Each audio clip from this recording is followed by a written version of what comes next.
And will they play? That's the burning question for high school athletes here in our state. COVID-19 putting a pause on sports, but new information tonight could mean games will go on sooner rather than later.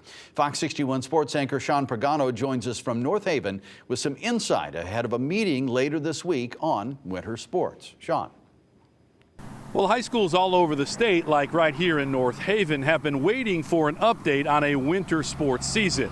Now, the season is expected to begin next week on January 19th. Now, Fox 61 Sports has learned that updated guidance from the Connecticut Department of Public Health gives its approval for low to moderate risk sports to begin.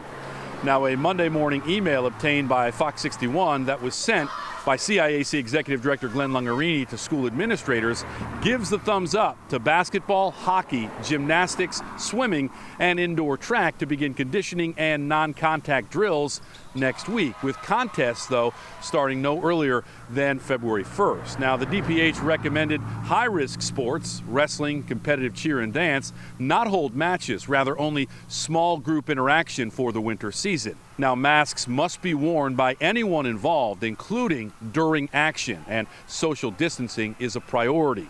Now, the CIAC Board of Control will take feedback from today's email from member schools to a vote at its meeting on Thursday, which will ultimately decide if the winter season indeed happens.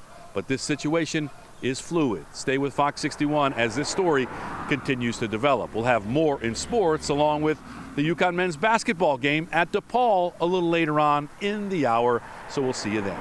In North Haven, Sean Pagano, Fox 61 Sports.